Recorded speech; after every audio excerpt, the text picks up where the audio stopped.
Pastor Michael हमारे दरमियान आ चुके हैं और उनको बड़ी इज्जत और इत्तराम से हम वेलकम करते हैं। और मैं ये वर्स पास्टर जी के पढ़ना चाहूंगी। वो मुसीबत के दिन मुझ पर आ पड़े, पर खुदावन मेरा सहारा है। खुदावन ने मेरी रास्ते के मुआफिक मुझे अजर दी है, मेरे हाथों की पाकीज़गी के मुताबिक मुझे बदला दिया है। Praise the Lord. कलाम पाक का पढ़ा और सुना जाना हम सबों के लिए 22 से बरकत हो। वेलकम पास्टर माइकल, खुदावन आपको बरकत दे। God bless you. Praise the Lord. Hallelujah. मसीह यीशु में आप सबकी सलामती हो और हम रब्बे कायनात के शुक्रगुजार हैं कि आज फिर हम हवाओं के दोष पे एक दूसरे के साथ जुड़े हुए हैं। खुदा उनका शुक्र हो। और पिछले दिनों एक अफसोसनाक खबर, एक सैड न्यूज़ हमें सुनने को मिली। भाई जेरी जो आज अपने ख़ानदान में नहीं है, इस दुनिया में नहीं है।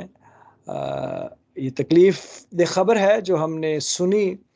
हम दुआ करते हैं कि खुदावंद उस ख़ानदान को सब्र अता फरमाए और शमीम को और उनके बच्चों को जिस तरह पहले खुदा ने अपने हाथ को बढ़ाकर संभाला हुआ था, आइंदा भी संभाले रखे। और मुझे नहीं पता कि उनकी तजहीज़ व तकफ़ीन मुकम्मल कब हो रही है, कहाँ हो रही है। पादरी साहब के पास मालूमात होंगी, लेकिन दुआ है कि खुदावंद उन्हें जी अपनी भाई अमान सब, वो फ्राइडे को है 11:30 बजे यूरोप टाइम के मुताबिक, और मैं उसको फेसबुक लाइव जो है वो कवर करूंगा। अच्छा, यही जनाजा हाँ जी, इटली में। इटली में। चलो, खुदा उनको सब्र दे और अपनी ईमान में रखे। अभी प्रेमा बड़ा अच्छा गीत गा रही थी, उसमें मुझे बड़ा अच्छा लग रहा था। जब वो एक रूटीन में गा रही थी तो उसमें ढूंढा जो लफ्ज है वो अच्छे से ठीक बोल रही, ढूंढा। लेकिन जब वो थोड़ा रिदम चेंज की तो उसमें वो धुंधा, वो जब रिदम है, मुझे बड़ा अच्छा लग रहा था।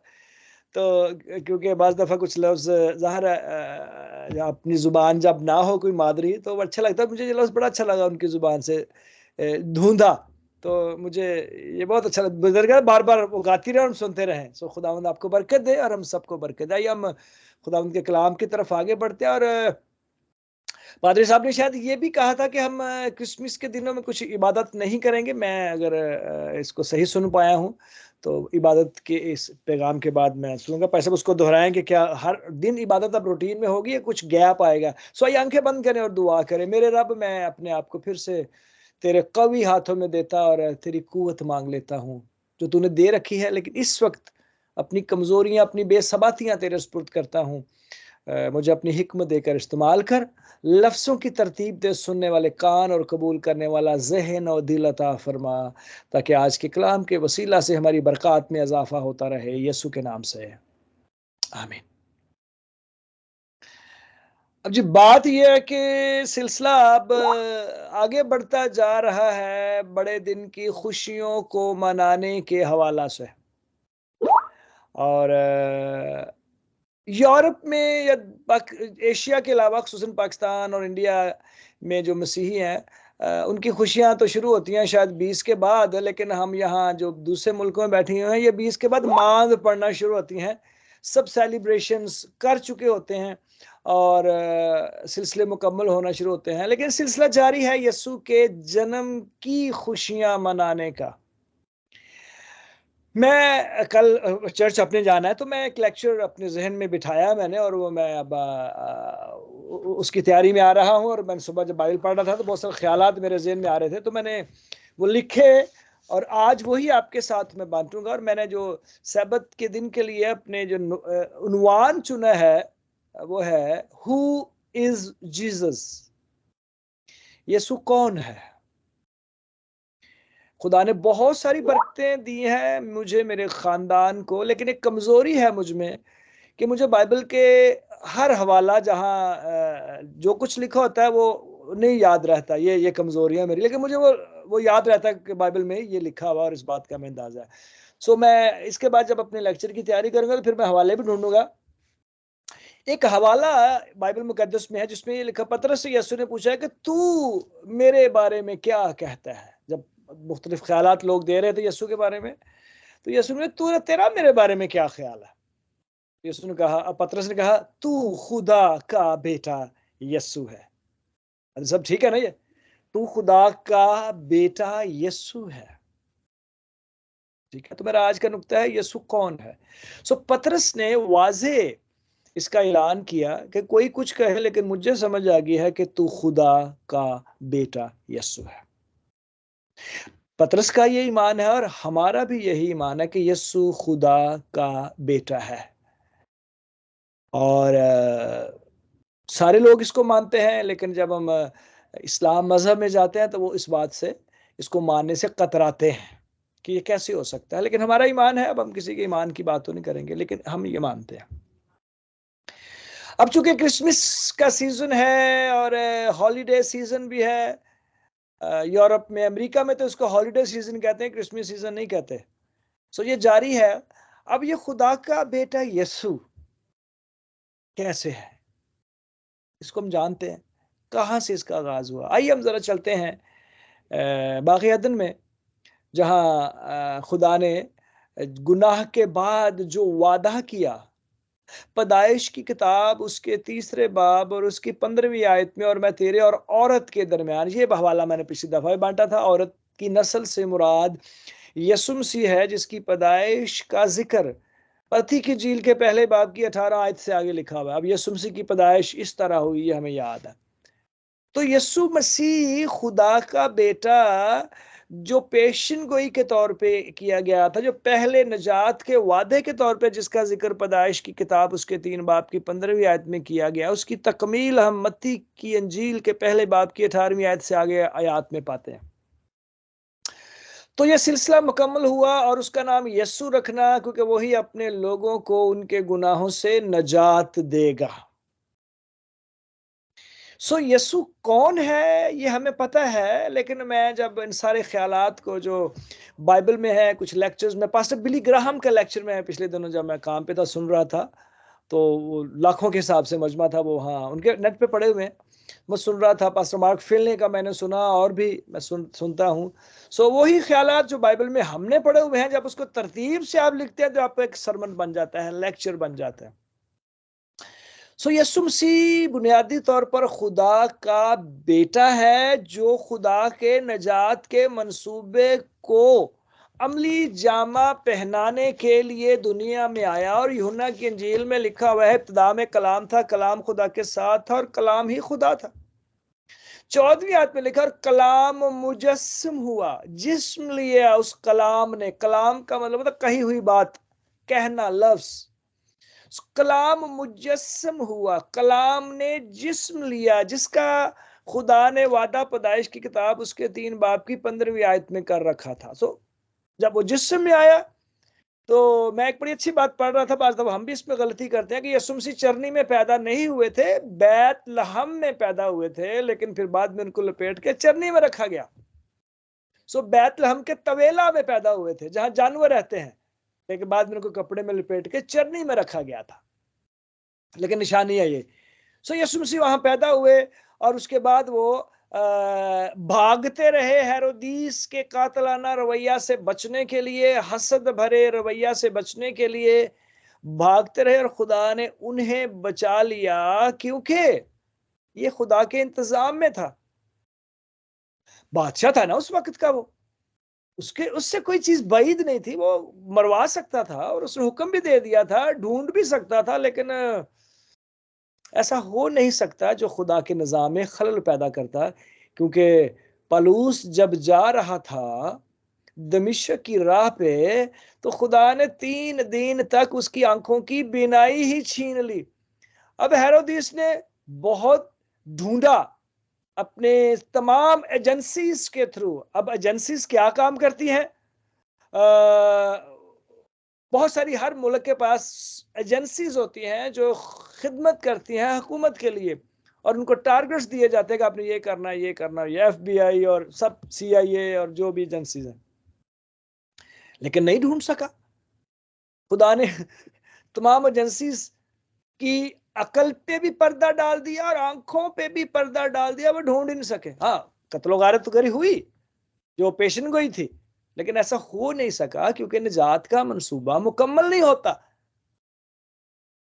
जब हम जाते हैं, इब्राहिम को जब खुदा ने कहा अपने बेटे को कुर्बान कर दे, तो बेटा तो कुर्बान नहीं किया उसने।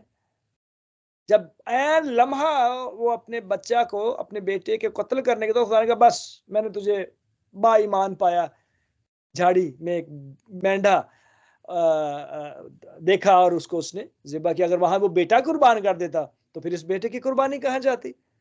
सो खुदा ने अपने इंतजाम को मुकम्मल करना ही होता है। एक तो ये बात है। यसु कौन है, मैं इस नुक्ते की तरफ आगे बढ़ रहा हूं। अब एक और गुफ्तगू भी बाइबल मुकद्दस में मौजूद है, जिसमें यह लिखा कि इससे पहले कि इब्राहिम हुआ मैं हूं, यसु ने फरमाया इब्राहिम से पहले मैं हूं। फिर एक और हवाला है नए अहदनामा में कि बनी इस्राइल ने चट्टान में से पानी पिया और वो चट्टान मसीह था। बनी इस्राइल जब बियाबान में थे तो वहां का बियाबान में बनी इस्राइल ने चट्टान में से पानी पिया, और वो चट्टान कौन था? मसीह था, जो उस वक्त तो पैदा नहीं हुआ था, है ना, यही है ना। लेकिन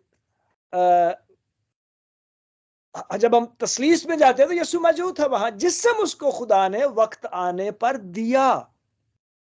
सो यसु मसीह बनी इस्राइल के दौर पुराने अहदनामा में भी अपने लोगों की रहनुमाई के लिए मौजूद था।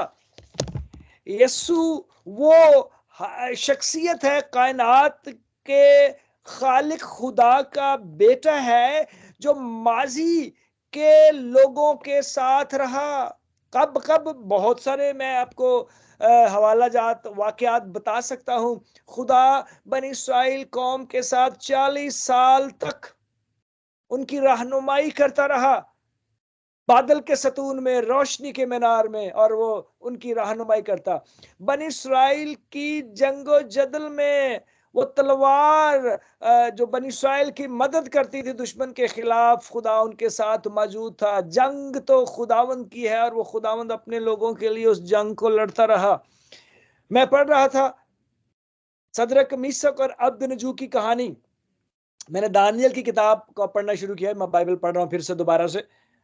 कौन था चौथा? इलाहजादा, सन ऑफ गॉड, यस्सु आग की भट्टी में मौजूद था उनको बचाने के लिए। तो उसका नाम यस्सु रखना, क्योंकि वही अपने लोगों को उनके गुनाहों से नजात देगा।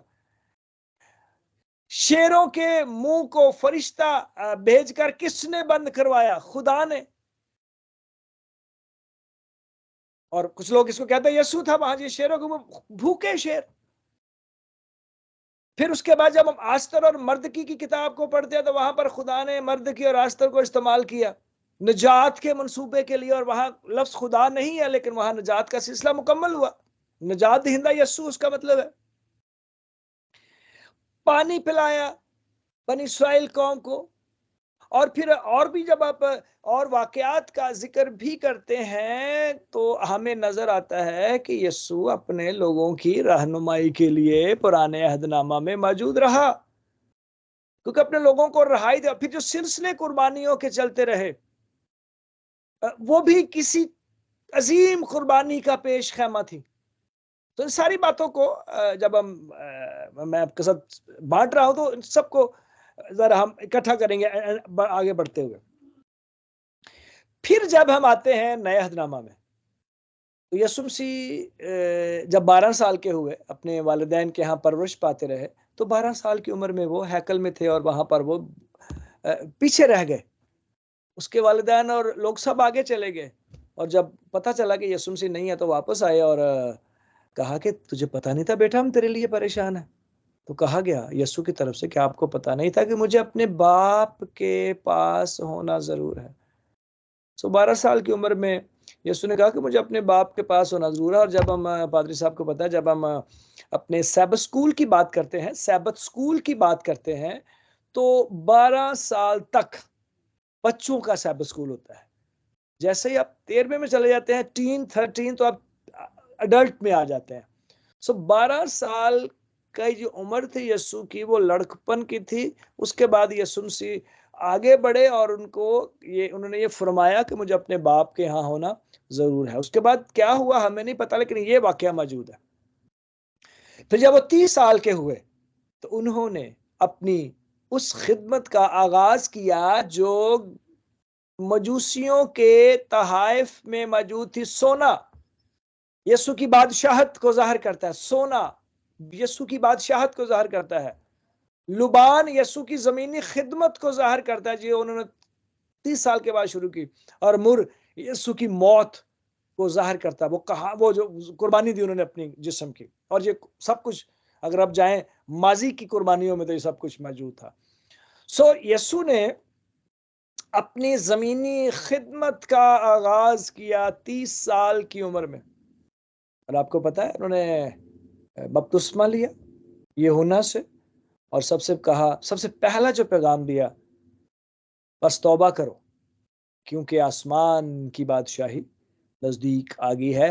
मैं आप सबको आसमान पर ले जाना चाहता हूं, क्योंकि ये दुनिया आपके रहने के लिए नहीं बनाई गई, बनाई तो आपके रहने के लिए थी, लेकिन गुनाह ने ऐसा यह सिलसिला बना रखा है कि अब ये दुनिया आपके लिए नहीं है, मुझे आपको आसमान की बादशाही के लिए। और जो सोना था वो यीशु मसीह की आसमानी बादशाहत की हुकूमत को जाहिर करता है। दुनिया की हुकूमत यीशु ना कायम करना चाहते थे, ना कायम है, लेकिन दुनिया की हुकूमतों में मेरे खुदा का, मेरे यीशु का हाथ है। सो उन्होंने सबसे पहला पैगाम दिया, बस तौबा करो क्योंकि आसमान की बादशाही नजदीक आ गई है। और फिर यीशु ने शादी, काना गलील की शादी में शिरकत करके कहा कि मुझे इंसानों के साथ रहना है और उनका खानदान बनना है। शादी में खानदान का फर्द ही जाता है ना, आम शख्स तो नहीं जा सकता। तो यीशु मसीह ने वहां शिरकत करके यह बात साबित की कि मैं आपका हूं। और फिर यीशु मसीह आगे बढ़ते रहे, शागिर्दों को चुना, अनपढ़ लोगों को, माहीगिरों को। उनमें लूका डॉक्टर भी था, तबीब था, लेकिन चुने यीशु ने लोग। और फिर यीशु ने आगे बढ़ते हुए मोजज़ात किए, बीमारों को शिफा दी, अंधों को आंखें दी, लंगड़ों को चलाया, बहरों को कान दिए, पायी मुर्दा लोगों को जिंदगी अता फरमाई, और जिनकी जो जरूरत थी वो पूरी की, रहम किया। गैर अक़वाम के लोगों के ईमान को देखकर यीशु मसीह ने यह भी कहा कि मैंने ऐसा ईमान बनी इस्राइल में भी नहीं पाया। सो वो खुदा के काम, क्योंकि जब यूहन्ना जेल में था तो यीशु मसीह के मौजज़ों का जब उसने सुना तो उसने कहा कि क्या यही यीशु है या हम किसी और की राह देखें। तो यीशु ने कहा जाओ उसको बता दो कि अंधे देखते हैं, लंगड़े चलते हैं और जरूरतमंदों की जरूरतें पूरी होती हैं। तो मैं ही खुदा का बेटा यीशु हूं जो आ गया हूं और अपना काम खुदा का दिया हुआ मैं कर रहा हूं। उसने मुनादी जारी रखी, अपने शागिर्दों को साथ रखा, 5,000 को एक दफा खाना खिलाया और फिर 4,000 को भी खाना खिलाया। तो यीशु मसीह ने उनकी हर तरह की जरूरियात को पूरा किया। यीशु मसीह ने फकीहों फरीसियों अपने मुखालफिन की मुखालफत को भी बर्दाश्त किया। और जब यीशु मसीह को पकड़कर पहाड़ से सर के बल गिराना चाहा तो खुदा ने उन्हें बचाया, क्योंकि उनका वक्त नहीं आया था। तो यीशु मसीह वो है जिसने अपने बाप खुदा के नजात के निजाम को आगे बढ़ाया और उसकी तालीम को आम किया, और फिर बता दिया अपनी जिंदगी को गुजारते हुए कि एक वक्त आएगा कि मैं यूना की तरह 3 दिन जैसे वो मछली के पेट में रहा, मुझे भी इस तरह के हालात से गुजरना पड़ेगा। तो यीशु मसीह की जिंदगी पर जब हम गौर करते हैं तो यीशु जो खुदा का बेटा है, और पैदाइश 3 बाब की 15 आयत के वादा को जब खुदा ने उसको दिया तो उसकी तकमील को मुकम्मल करने के लिए जिस्म धारा जो खुदा ने उसे दिया है, और फिर वो बनी इस्राइल के साथ भी रहा। वो नए अहदनामे में जो 3.5 बरस उसने जमीन पर गुजारे, उसने इंसानियत में गुजारे, और एक वक्त में यीशु मसीह ने ये कहा, इब्ने आदम खोए हुओं को ढूंढने और नजात देने आया है। मैं इसलिए आया कि वो जिंदगी पाएं और कसरत की जिंदगी पाएं। और फिर एक वक्त ऐसा भी आ गया कि यीशु मसीह अपने शागिर्दों से कहा, मैं जा रहा हूं, तुम रुको, दुआ करो, मैं आगे बढ़ के दुआ करना चाहता हूं। जब वापस आया तो सब कुछ सोते पार, कहा तुम मेरे साथ एक घड़ी भी ना जाग सके। फिर बता दिया कि तुम में से एक शख्स मुझे पकड़वाएगा, और फिर उसकी निशानदेही भी कर दी।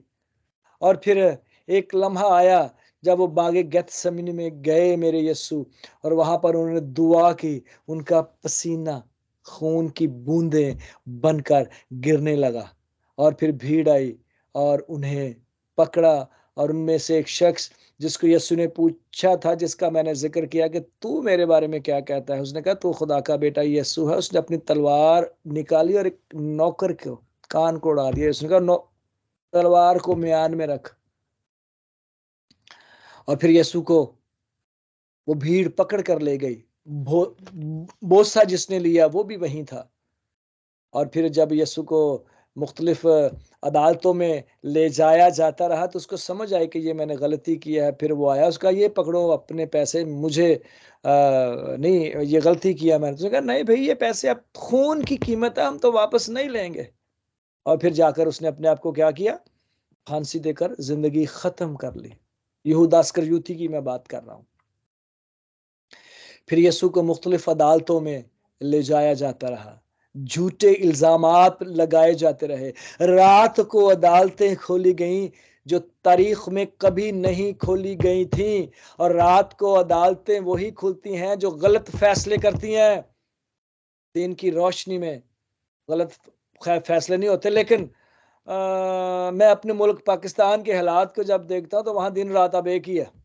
अब कल वो जो खवातीन आई हुई थी बलोचिस्तान से, उनको उन्होंने ठंडे पानी से नहला दिया सर्दी में इस्लामाबाद में।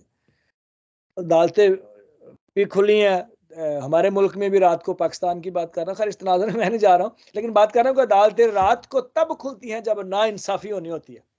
अब तो दिन में भी पाकिस्तान में ना इंसाफी के लिए अदालतें खुलती हैं, तो छोड़ें इस बात को, दुनिया में ऐसे होता है।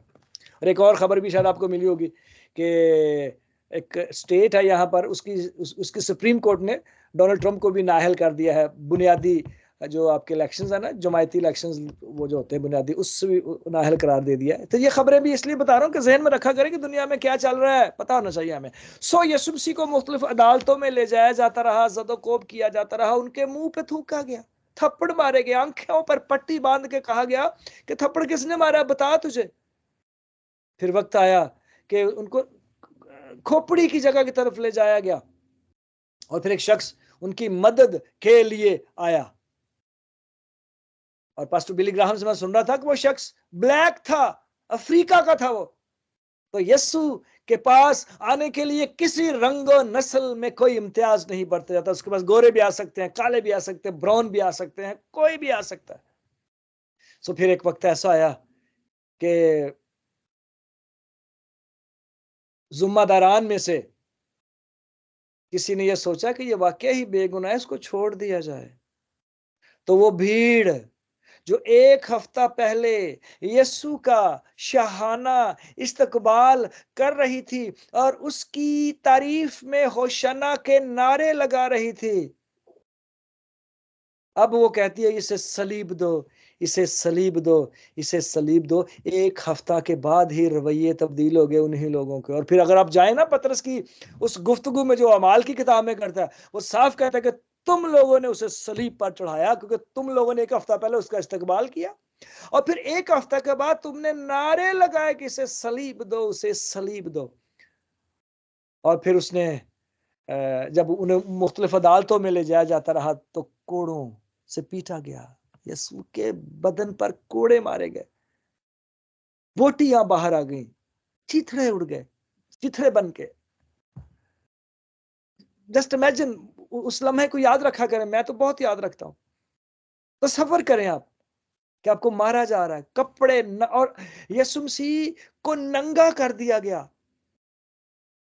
और उस वक्त के हालात की जो जिस जिस वक्त ये सब कुछ हो रहा था, सबसे जलील जिस शख्स को करना हो ना, उसके कपड़े उतार दिए जाते थे। यीशु मसीह को नंगा कर दिया गया, सलीब पर चढ़ा दिया गया, उसने बर्दाश्त किया। तो उसका नाम यीशु रखना, क्योंकि वही अपने लोगों को उनके गुनाहों से निजात देगा। मुर, मौत, और यहां यीशु को मौत की तरफ ले जाया जा रहा है। सलीब पर चढ़ा दिया गया है, कील ठोंक दिए गए हैं, सर पे कांटों का ताज रख दिया गया है, पांव में कील ठोंक दिए गए हैं। लहू तो पहले ही बहुत बह गया था, जालिमों ने कील ठोंक कर और भी चूस लिया खून। और फिर एक जालिम ने यीशु के दिल को ही फाड़ देना चाहा, उसको मार ही देना चाहा।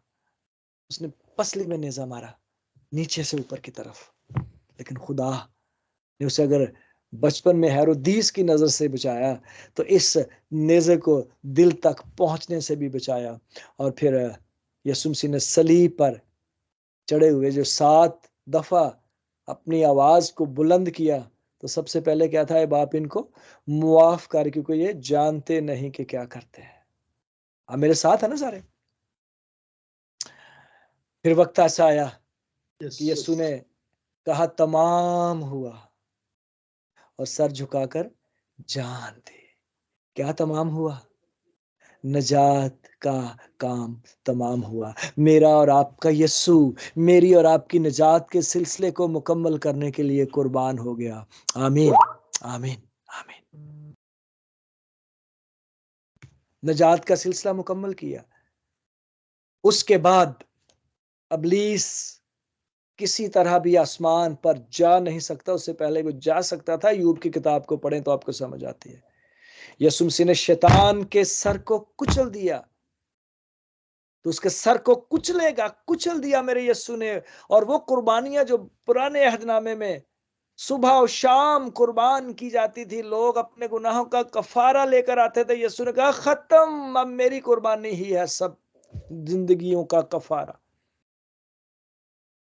और फिर यीशु ने जब जान दी, तो फिर उसकी लाश को उतार कर कब्र में रख दिया गया, जो पहले से यूसुफ और मितिया ने तैयार की थी। और उसमें उसको, क्योंकि सब्बत का दिन शुरू होने वाला था, फिर वो पहले दिन अतवार की सुबह कब्र पर जब लोग आए ताकि उसकी लाश पे खुशबू मले, तो वहां यीशु को ना पाया। और फिर किसी ने कहा जिंदा को मुर्दों में क्यों ढूंढती हो, वो यहां नहीं बल्कि जी उठा है। सब हड़बड़ा गए, शागिर्द भी परेशान हो गए कि क्या। और यीशु मसीह आके खड़े हो गए और कहा तुम्हारी सलामती हो। फिर कुछ खाया, मछली का कतला भी खाया था अगर आपको याद है। फिर आए और फिर कहा कि यहीं ठहरे रहो, तुम्हें कुव्वत दी जाएगी। याद है सब कुछ? मैं आपको वो सारी बातें जो खुदा ने मेरे जहन में, इधर ये अच्छा सा जहन खुदा ने दिया, रखी हुई है, दोहरा रहा हूं मैं। और फिर अमाल की किताब में हम देखते हैं वो ठहरे। और फिर उसके बाद यीशु उनके देखते देखते आसमान पर उठा लिए गए। और उन्होंने कहा कि यही यीशु जिसे तुम आसमान पर जाते देखते हो, इसी यीशु को तुम आते भी देखे हो। और फिर यूहन्ना की इंजील में लिखा तुम्हारा दिल ना घबराए, तुम खुदा पर ईमान रखते हो, मुझ पर भी ईमान रखो। मैं जाता हूं ताकि तुम्हारे लिए जगह तैयार करूं, और फिर आकर तुम्हें अपने साथ ले लूंगा, ताकि जहां मैं हूं वहां तुम भी रहो। ये है मेरा और आपका यीशु, जिसने हमें कभी भी तन्हा नहीं छोड़ा। मत समझे कि ये परेशानियां मुझे खुदा से दूर ले जाएंगी, ये माली मुश्किलात मुझे खुदा से दूर ले जाएंगी। और यीशु के होते हैं वो हर तरह के हालात से गुजरते हैं, और फिर खुदा उन्हें उन हालात में सुरखरू करता है। जस्ट इमेजिन, पानी से गुजरना आसान काम है समुद्र में से। शेरों की मांद में रहना, भूखे शेरों की मांद में रहना आसान है। आग की जलती भट्टी से बच जाना आसान है। यीशु के लोग, खुदा के लोग जहां भी हों, वो उनके साथ खड़ा होता है। ये है मेरा और आपका यीशु, जो हमें कभी तन्हा नहीं छोड़ता। मुझे एक लेक्चर याद आ गया कि एक शख्स और यीशु पानी, समुद्र की रेत पे चल रहे थे, और वो शख्स यीशु के पाँव के ऊपर अपने पाँव रख के चल रहा था, तो पता चल रहा था कि दो शख्स चल रहे हैं। फिर एक वक्त ऐसा आया कि दो ही पाँव रह गए और पूछा गया कि दूसरे शख्स के पाँव के निशान कहाँ है। तो यीशु ने कहा कि ये वो लम्हा था जब तू चलते चलते बड़ी मुसीबतों में मुब्तला हो गया था। मैंने तुझे उठा लिया ताकि तेरे ऊपर वो मुसीबतें ना आए जिनको तू बर्दाश्त भी नहीं कर सकता। सो मत घबराएं, मेरा और आपका यीशु वो है जो हमें हर लम्हा संभालता है, निजात देना चाहता है, इन दुखों से छुड़ाना चाहता है। लेकिन गौतम बुद्ध ने कहा था कि यह दुनिया दुखों का घर है, और है, लेकिन ये मेरे यीशु की दुनिया है। उसने बनाई है ये, और मैं और आप उसके हाथों में महफूज हैं। और याद रखे 3 दोस्तों को जो आग की भट्टी में बह गए। उसने कहा हमारा खुदा हमें आग की जलती भट्टी से बचाने की कुदरत रखता है। अगर ना भी बचाए तो कोई बात नहीं, लेकिन बादशाह हम तेरे बुतों के आगे नहीं झुकेंगे, नहीं सजदा करेंगे। तो कहानी आपके सामने। फिर यीशु मसीह आसमान पर जाने के बाद क्या, मैं आता हूं तो ताकि तुम्हारे लिए जगह तैयार करूं। मुकाशवा की किताब का 21वां और 22वां बाब पढ़ना, आपको उस शहर का मंजर नजर आएगा जो दुनिया की किसी किताब में नहीं है। सोने की सड़कों पर हम फिरेंगे, ना मौत होगी, ना हो नाला, ना दर्द। ये है मेरा यीशु जिसने मुझे और आपको निजात के मंसूबे में शामिल कर लिया है। एक वक्त था कि वो बैतलहम के तवेला में पैदा हुआ और चरनी में पड़ा, डरियो ने उसको पाया। वो तब दुनिया में आया, और मैं और आप इस वक्त फिर से उसकी दूसरी आमद के मुंतजिर हैं, क्योंकि हम जानते हैं कि ये दुनिया मेरे और आपके रहने की असली जगह नहीं है। आसमान की बादशाही मेरा और आपका घर है, और मेरा और आपका यीशु। उसने बागे अदन में खो जाने वालों को कहा था, अये आदम तू कहाँ है? आज वो सरवर भाई से कह रहा है, आए सरवर, आए माइकल, तू कहाँ है? तो हम तो खुदावंद के हजूर में है ना, हम तो खुदा के हजूर में, हम तो यीशु के हैं। सो आइए उस यीशु की आमद के मुंतजिर रहे जिसने निजात के मंसूबे में मुझे और आपको शामिल कर। हम यीशु के बहाए गए खून पर ईमान रखते हैं। ये मेरा यीशु है जो कभी हमें तन्हा नहीं छोड़ता। अगर आप महसूस करते हैं कि उसने तन्हा छोड़ दिया, तो ये महसूस करना छोड़ दें, वो आपके साथ है, वो आपकी फिक्र करता है। उसने कह रखा है अपनी फिक्रें मुझे दे दो, क्योंकि मुझे तुम्हारी फिक्र है। ये है मेरे पास बोझ जो आज मैंने आपको दिया कि कौन है यीशु। यीशु कौन है? ये है यीशु जो दुनिया का बादशाह है, आसमान की बादशाहत का बादशाह है, जो मेरा और आपका बादशाह है, जो कभी हमें तन्हा नहीं छोड़ता। सो आइए इस जमीन पर जिंदगी गुजारते हुए उसकी आमद के मुंतज़िर रहें। बैतलहम के तबेला में पैदा तो हुआ, अब मैं और आप उसकी आमद के मुंतज़िर हैं ताकि अपने अबदी मकान में रहें। खुदावंद हम सबको बरकत दिए रखे ताकि हम यीशु से वफादार रहें। कोई और नजात दहिंदा दुनिया में नहीं है यीशु के सिवा।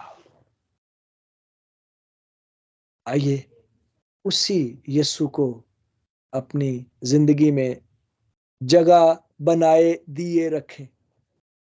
आंखें बंद करेंगे, सरों को झुकाएंगे, और मैं आखिरी दुआ करूंगा। दुआए रबानी और कलमाते बरकत से रुखसत होंगे। पादरी साहब उसके बाद फिर अगर कोई बात है तो वो कर सकते हैं। आए मेरे यीशु,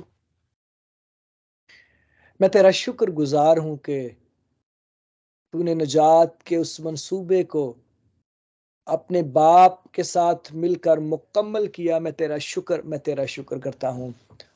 और ये निजात का मंसूबा मेरे लिए है, मेरे घराने के लिए है, मेरी कलीसिया के लिए है, और इस कलीसिया के लिए जो इस वक्त तेरे हुजूर में अपने अपने घरों में मौजूद है। मैं तेरा शुक्र करता हूं यीशु जी। और दुआ करता हूं कि हमने फिर से आ जाना कि कौन है यीशु जो अजल से अबद तक है। तो हमें तौफीक दे कि हम इस कलाम को जो हकीकी है, हमारा इस पे ईमान है, इस पर अमल करते रहे और तेरी बरकत हासिल करते रहे। गुजरी सारी प्रस्तुश के लिए, दुआओं के लिए तेरे शुक्रगुजार हैं। तूने सुनी है। गमजदा खानदानों के लिए भी हमने तसल्ली की दुआ कर रखी है, बीमारों की शिफा की दुआ कर रखी है, दुनिया के अमन के लिए दुआ कर रखी है, जरूरतमंदों की जरूरत को पूरा करने के लिए हालात साजगार उनके लिए और उनकी मदद करने वालों के लिए बना, ये भी हमने तुझसे दुआ कर रखी है। तू वक्त पर हमें इन सारी दुआओं का जवाब दिए रखना यीशु जी। और हम जितने भी खादमीन हैं, कलीसिया के लोग हैं, हमें अपने जलाल के लिए इस्तेमाल करता रहे। बड़ी बरकत है।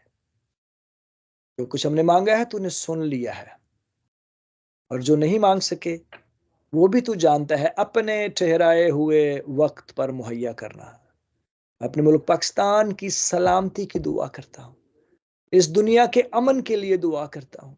बदअमनी है, इंसानियत की तजलील जारी है, अबलीस अपने इरादों को तनदही और बड़ी चाको चौबंद तरीके से पूरा कर रहा है, लेकिन ऐ खुदा हम तेरे हैं और हम इस बात को जानते हैं। काश के तेरे ही रहें और अबलीस हमें गुमराह ना कर दे, बल्कि उसका मुकाबला करें और तेरी बरकत हासिल करें। बड़ी बरकत दे। दुआ को सुन और कबूल कर। तेरे बेटे यीशु के नाम से ये दुआ मांगते हैं, जिससे हमें सिखाया है। आए हमारे बाप, तू जो आसमान पर है, तेरा नाम पाक माना जाए, तेरी बादशाही आए, तेरी मर्जी जैसी आसमान पर पूरी होती है जमीन पर भी हो। हमारी रोज की रोटी आज हमें बख्श दे, और जिस तरह हम अपने कर्जदारों को मुआफ करते हैं, तू हमारे कर्ज हमें मुआफ कर, और हमें आजमाइश में न ला, बल्कि बुराई से बचा, क्योंकि बादशाही और कुदरत और जलाल हमेशा तेरे ही हैं। आमीन। अब हमारे खुदावंद यीशु मसीह का फजल, खुदा बाप की मोहब्बत, पाक रूह की रफाकत और शराकत हम सबों के साथ, हमारे खानदानों के साथ, गमजदा खानदानों की तसल्ली के लिए, हमारी ज़रूरियात को पूरा करने के लिए, अपने जलाल में महफूज रखने के लिए, हर वक्त हमेशा तक कसरत के साथ होती रहे। आमीन। खुदावंद आप सबके साथ हो। आमीन आमीन। बहुत बहुत शुक्रिया भाई साहब। खुदावंद आपको कसरत से बरकत अता करे। इबादत हो चुकी है। अनाउंसमेंट है। सबसे पहले जो अनाउंसमेंट है कि हमारे चर्च के जो मेंबर कह लें, भाई कह लें, दोस्त कह लें, भाई जेरी का फ्यूनरल जो है वो कल 11:30 बजे यूरोप का टाइम, और पाकिस्तान का 4 घंटे आगे लगा लें, क्या 3:30 होगा। ओके तो फेसबुक पर ये लाइव होगा, तो मैं जो हमारा ग्रुप है उसमें वो लिंक जो है वो मैं सेंड कर दूंगा। तो आप जो भी उसे अटेंड करना चाहें, आप मोस्ट वेलकम है, आप ज़रूर उसे अटेंड कर सकते हैं। सेकंड अनाउंसमेंट ये है कि सिस्टर अनाया ने voice of God family fellowship group में अपना चेक नंबर जो है वो सेंड कर दिया है। आप इसे चेक कर सकते हैं, और अपना शनाख्ती कार्ड नंबर भी चेक कर दिया, भेज दिया है, अपना टेलीफोन नंबर भी दे दिया है। सो जो भी बहन भाई इस क्रिसमस से पहले यानी कि 2-3 दिन ही है हमारे पास, जो भी अपना शेयर करना चाहे गिफ्ट, तो वो ज़रूर उनके साथ इस चेक के ज़रिए से अपने मनी जो है वो सेंड कर सकता है, ताकि वो क्रिसमस को अच्छे तरीके से सेलिब्रेट कर सके। तीसरा अनाउंसमेंट ये है कि मुझे नहीं पता कि आप कब से छुट्टियां लेना चाहते हैं। छुट्टी तो नहीं होगी, लेकिन ये है कि हम सब बिजी होंगे अपने अपने चर्चेस के अंदर, अपने घरों में, अपने रिलेटिव्स में। तो हम कब लास्ट यानी कि इस प्रे को करें, ताकि फिर हम उसके बाद दोबारा स्टार्ट कर सकें। अगर आप चाहते हैं तो 1 दिन, 2 दिन, या 24, 25, 26, 27 कितने दिन हम इसे क्लोज कर सकते हैं इबादत को, ताकि उसके बाद फिर हम दोबारा इसे स्टार्ट कर सके। क्लोजिंग एंड स्टार्टिंग जो डेट है वो मैं चाहता हूं कि हम सब डिसाइड कर लें ताकि कोई भी किसी किस्म का कोई गड़बड़ ना रहे। जी पहले सिस्टर अनाया बोले, उसके बाद सिस्टर अनीता, बारी बारी, क्योंकि वो समझ नहीं आएगी। जी सिस्टर अनीता। अनाया। पास्टर जी ये ज्यादा दिन हो जाएंगे, 24 और 25 कर ले।